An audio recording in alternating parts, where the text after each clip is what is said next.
Shanghai est sur le point de procéder à une nouvelle série de tests de masse. La population craint un nouveau confinement.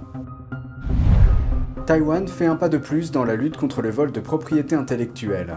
Cette fois, l'île vise un fournisseur chinois d'Apple. Une délégation taïwanaise de haut niveau se rend en République tchèque. Le dirigeant du pays entretient des liens complexes avec la Chine. Bienvenue dans Regard sur la Chine. La Chine pourrait bientôt être confrontée à de nouveaux confinements et à des obligations de tests de masse. Et ce alors que sa politique du zéro Covid-19 continue de peser lourdement sur l'économie du pays. Plusieurs grandes villes chinoises, dont Shanghai, déploient de nouvelles mesures pour contrer une nouvelle vague d'infection au Covid-19. Dans le nord de Tianjin, une métropole côtière de plus de 13 millions d'habitants, les autorités ont ordonné des tests de masse dans toute la ville. Ceci après avoir détecté de nouveaux cas de virus. Et dans tout le pays, plus de 40 villes sont en confinement total ou partiel. Ces restrictions ont un impact sur plus de 250 millions de résidents et sur plus de 18% de l'activité économique de la Chine. Il s'agit d'un recul par rapport à la semaine dernière où plus de 30 villes avaient été placées en confinement, représentant plus de 17% de l'économie. Les données proviennent de l'analyse d'une banque d'investissement japonaise. La plupart des pays cherchent à retrouver petit à petit une vie normale, avec de faibles cas de virus. Mais Pékin applique toujours une politique stricte du zéro Covid-19. Elle consiste à éliminer les épidémies dès leur apparition par l'isolement et les tests de masse. Les responsables locaux ont reçu pour instruction de prendre des mesures plus strictes pour éradiquer complètement l'infection, même au détriment de la croissance économique. Actuellement, le taux de chômage en Chine atteint un niveau record. Dans le même temps, le marché immobilier est en proie à des tensions et la faiblesse des dépenses de consommation persiste. Pour en revenir à la ville la plus peuplée de Chine, Shanghai prévoit maintenant d'organiser des tests de masse dans plusieurs de ses 16 districts, ainsi que dans certaines zones plus petites où de nouvelles infections ont été signalées récemment. Et ce, alors même que la ville ne s'est pas encore totalement remise de son confinement brutal de 2 mois au printemps. Un avis connexe des autorités locales se lit comme suit. Il y a toujours un risque d'épidémie au niveau de la communauté jusqu'à présent. Shanghai a signalé plus d'une douzaine de nouvelles infections depuis lundi, mais aucune n'a été trouvée en dehors des zones de quarantaine. Shanghai a commencé à assouplir son confinement le mois dernier. Mais les habitants doivent toujours se soumettre à un test de dépistage tous les 3 jours pour pouvoir prendre les transports en commun ou entrer dans les lieux publics. L'économie chinoise s'est fortement contractée au deuxième trimestre. Ce déclin met en évidence le lourd tribut payé par les confinements généralisés. Il laisse présager une pression persistante au cours des prochains mois en raison de l'assombrissement des perspectives de croissance mondiale. Voici la suite. L'économie chinoise s'est fortement contractée d'avril à juin en raison de la politique du zéro Covid, reculant de 2,6% au deuxième trimestre par rapport au premier, selon des données officielles publiées vendredi. Il s'agit de l'un des pires résultats enregistrés par la deuxième économie mondiale depuis le début de la série de données en 1992. Ces chiffres mettent en évidence le coût important des confinements généralisés pour l'économie, alors que Pékin poursuit sa tactique de lutte contre le Covid-19. Les chiffres de vendredi ont dépassé les attentes d'une baisse plus modeste de 1,5%. En glissement annuel, le PIB a progressé de 0,4% au deuxième trimestre, ce qui ne correspond pas à la prévision d'un gain de 1% selon un sondage d'analystes réalisé par Reuters. Des confinements complets ou partiels ont été imposés dans les principaux centres de la Chine en mars et avril, dont un confinement de 2 mois dans la capitale commerciale Shanghai. Les ventes au détail ont montré des signes d'amélioration en juin après la levée de ces restrictions. Néanmoins, les analystes ne s'attendent pas à une reprise économique rapide. L'arrivée du variant BA5 a également renforcé les craintes d'une période incertaine. Les résultats de vendredi indiquent également une pression persistante au cours des prochains mois en raison de l'assombrissement des perspectives de croissance mondiale. Les craintes d'une récession mondiale s'intensifient alors que les responsables politiques augmentent les taux d'intérêt pour juguler l'inflation galopante. Cela signifie plus de difficultés pour les consommateurs et les entreprises du monde entier qui sont aux prises avec les défis liés à la guerre en Ukraine et les perturbations de la chaîne d'approvisionnement. Taïwan intensifie ses efforts pour contrer le vol de propriété intellectuelle par la Chine. L'île a pris pour cible une entreprise chinoise et fournisseur d'Apple vendredi, l'accusant d'avoir volé des secrets commerciaux à un fournisseur taïwanais. Selon les autorités, l'objectif était d'entrer rapidement dans la chaîne de production d'Apple et de remporter des commandes.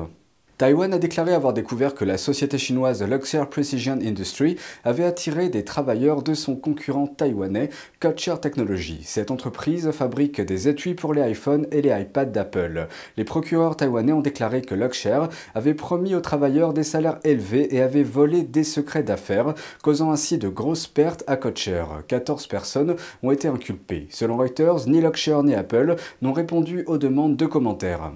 Cette mesure est la dernière du genre prise par Taïwan depuis le mois de mai.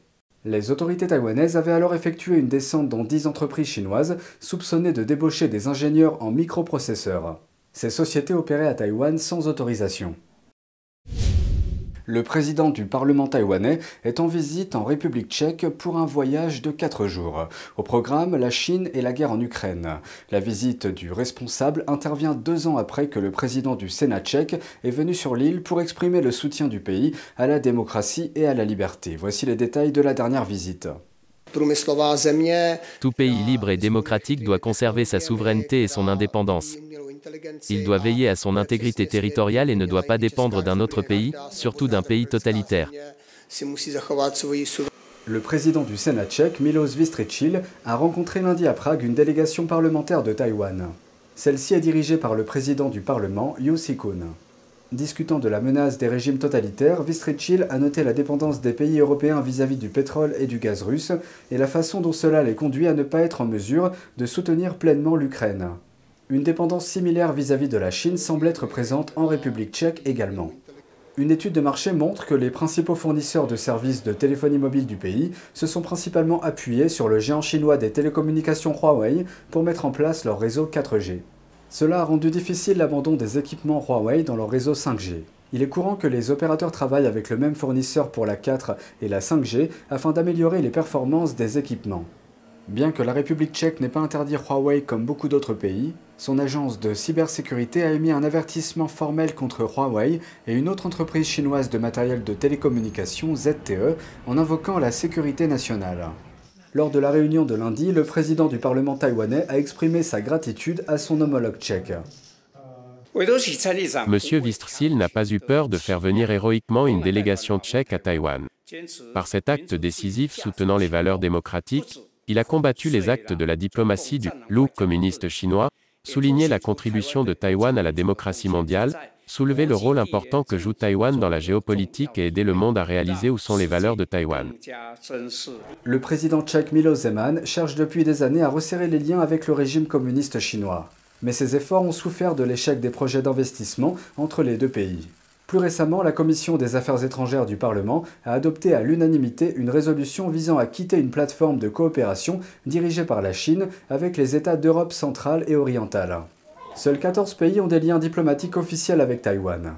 De nombreux autres, dont les principaux pays occidentaux, ont des ambassades de facto à Taïwan, qui sont souvent qualifiées de bureaux commerciaux. Une dizaine de villes françaises se sont mobilisées pour soutenir les pratiquants de Falun Gong de Chine, violemment persécutés par le régime communiste chinois depuis le 20 juillet 1999. Les passants ont reçu des informations et ont signé une pétition pour les soutenir, et un constat s'impose. La répression brutale dont sont victimes les pratiquants de Falun Gong en Chine pousse de plus en plus de gens à considérer que le régime chinois est criminel et qu'il représente une menace à l'échelle mondiale. Laetitia Rodriguez de NTD nous en dit plus. Pour commémorer les 23 ans de répression du Falun Gong en Chine, des sympathisants de la cause se sont mobilisés au cours de la semaine du 20 juillet dans 10 villes de France et d'outre-mer, comme dans le reste du monde. À Paris, le 16 juillet 2022, ils étaient une trentaine à distribuer des tracts informatifs aux passants, à faire la démonstration des exercices et à faire signer une pétition qui demande la fin de la persécution. 4828 morts aux mains des autorités chinoises. C'est un chiffre largement sous-estimé, les données réelles étant évidemment censurées par le régime communiste chinois qui, au cours des dernières années, a classé toute information relative aux violations des droits de l'homme contre les personnes pratiquant le Falun Gong comme secret d'État. Selon les conclusions du China Tribunal publiées en 2019, les Falun Gong et les Ouïghours en République populaire de Chine sont tous deux qualifiables de cibles de crimes de génocide. Des organes ont été prélevés de force depuis des années dans toute la Chine à une échelle significative. Les Falun Gong ont été l'une, et probablement la principale, source des organes. Une partie très importante de ces prélèvements, c'est la persécution de Falun Gong. C'est-à-dire que s'il n'y avait pas la persécution du Falun Gong, il n'y aurait pas de prélèvement forcé d'organes. Il y a un silence mondial, que ce soit de la part de la médecine, des gouvernements, les médecins dans le reste du monde, qui savent que leurs patients sont allés en Chine se faire transplanter une greffe dans un temps incroyablement court. Le gouvernement chinois, en sachant très bien que ce qu'il a organisé, mis en place et gagne énormément d'argent, des milliards de dollars grâce au prélèvement d'organes et les ventes au tourisme de transplantation, paye les médias à travers des contrats, à travers des partenariats, pour ne pas publier ce sujet, pour censurer ce sujet. Ici en France, attendre un organe, ça peut être entre 3 et 5 ans minimum. Comme il y a cette liste d'attente très longue, certaines personnes décident de partir à l'étranger, et notamment en Chine, pour acheter l'organe, se faire greffer, rentrer en France. Et lorsqu'ils sont en France, la sécurité sociale va couvrir à 100% tout leur traitement post-opératoire. Récemment, cette année, ça c'est la bonne nouvelle, c'est que cette année, encore une fois, le Parlement européen s'est prononcé sur les prélèvements forcés d'organes sur les Falun Gong. Dans ce contexte, notre journaliste Ying Huang s'est entretenu avec des députés français qui ont souhaité apporter leur soutien aux pratiquants chinois. Je suis contre toute forme de persécution et je suis solidaire à Falun Gong. Toutes les persécutions doivent s'arrêter. Vive la démocratie et vive la liberté. Moi, je souhaite que les minorités puissent avoir le droit d'exprimer leurs croyances religieuses et de pouvoir vivre en paix et en liberté. Il y a une émotion de ce côté-ci aussi de l'hémisphère parce que nous avons la volonté et peut-être aussi cette croyance folle de dire que les droits humains sont universels et qu'ils s'appliquent partout dans le monde. Et cette année, la mobilisation pour le Falun Gong a été nationale. Des associations étaient présentes pour accueillir les passants et les élus à Paris, Lyon, Toulouse, Caen, Colmar, Bordeaux, Marseille, mais également à La Réunion, en Martinique et en Guadeloupe. Selon un correspondant, le public réunionnais de Saint-Paul a été très touché par le récit de la persécution des pratiquants de Falun Gong en Chine et horrifié par les atrocités commises par le régime chinois à l'encontre d'une pratique pacifique.